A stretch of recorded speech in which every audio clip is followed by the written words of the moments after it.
eu vim falar um pouquinho sobre essa história de não ter mais os filtros a partir do ano que vem, 2025, no Instagram. Pra mim, não vai mudar praticamente nada, eu não tenho hábito de usar filtros. Eu vou falar da minha história de vida, como que eu evoluí e amadureci essa questão. Então, antigamente, muitos anos atrás, ninguém nunca tinha me visto sem uma boa maquiagem na face.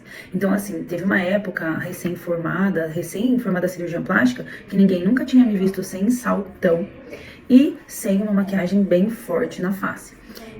Provavelmente vocês nem me conhecem, porque naquela época a gente não falava em rede social, era uma coisa minha. Então eu acordava, passava rímel, passava maquiagem, passava sombra, ficava toda, né, trabalhada nisso. E aí, o que aconteceu? Com o tempo eu acabei sofrendo as consequências disso. Então a primeira coisa é essa questão de andar sempre de salto. Quando eu engravidei, eu desci do salto e eu lembro que me falaram, nossa, como você não é alta como eu imaginava, né? É você enfrentar essa realidade depois de ter passado muitos anos vestindo aquela máscara, vamos colocar assim, né? A maquiagem é a mesma coisa. Eu usava muita, eu fui diminuindo, e o que aconteceu? Eu comecei a me aceitar um pouco melhor da forma como eu sou. É claro que a gente sempre busca alguns ajustes, né? Mas a gente sabe quem é, e acostuma o olhar com quem a gente é, não tem esse estranhamento de acordar de manhã e falar, nossa, deixa eu me ajeitar porque isso aqui não sou eu, né? Essa falta de reconhecimento. Eu vejo o não ter mais tantos filtros, né? Eles, não sei direito como vai ser, mas vão restringir muito, vai ficar muito pouca coisa, né? Como uma coisa saudável da gente começar a se olhar no espelho e começar a entender os defeitos aceitáveis e os defeitos que a gente gostaria de mudar realmente, mas não ser uma coisa assim tão transformadora, né?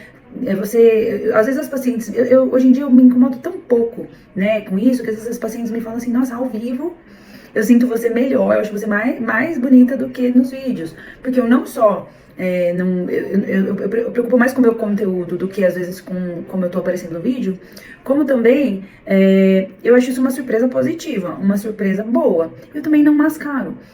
Então, pra mim vai modificar muito pouco. Eu acho que a gente vai aprender a se aceitar. Tem uma fase que vai acontecer um certo estranhamento, porque as pessoas, por um tempo grande, acharam que elas eram da forma como o filtro as colocava.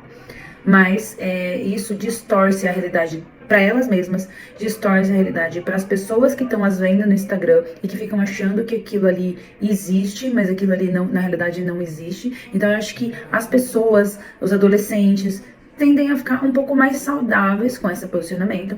E aí a gente vai aprender a elencar, né, alguns defeitos que a gente não liga, vai acostumar, vai aceitar e vai ver que os outros também têm.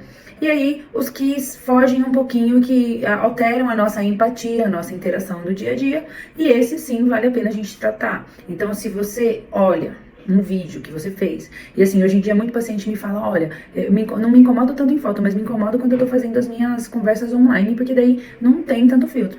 E aí, não é tá bonito ou tá feio, é tá passando uma cara de brava, de triste, de cansada, e isso não precisa. A gente pode trabalhar algumas coisas, alguns pontos da face para tirar esse aspecto de brava, de cansada, de triste, que normalmente está relacionado a alguns desequilíbrios, de vetores, de função muscular exagerada, de falta de sustentação. E aí melhora essa interação do dia a dia, mas não exagerar alguns pontos da face como alguns filtros fazem, ou seja, uma boca desproporcional, um nariz desproporcionalmente pequeno, né? Uma mandíbula muito exageradamente marcada, aquela coisa que modifica o seu formato de face, modifica de uma forma exagerada naquela tentativa do beautification. Então, eu acho que isso é uma coisa que pode sim ser danosa para a autoestima, ao contrário de um equilíbrio da ideia de empatia do olhar. Isso eu acho que é necessário tratar, porque muda a primeira impressão que a pessoa tem, muda a simpatia, muda a empatia.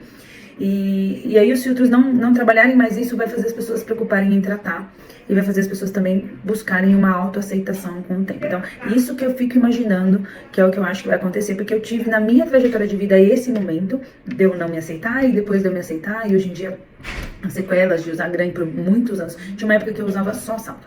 Inclusive, quando eu punho o pé no chão, eu sentia desconforto no pé e não conseguia usar um tênis.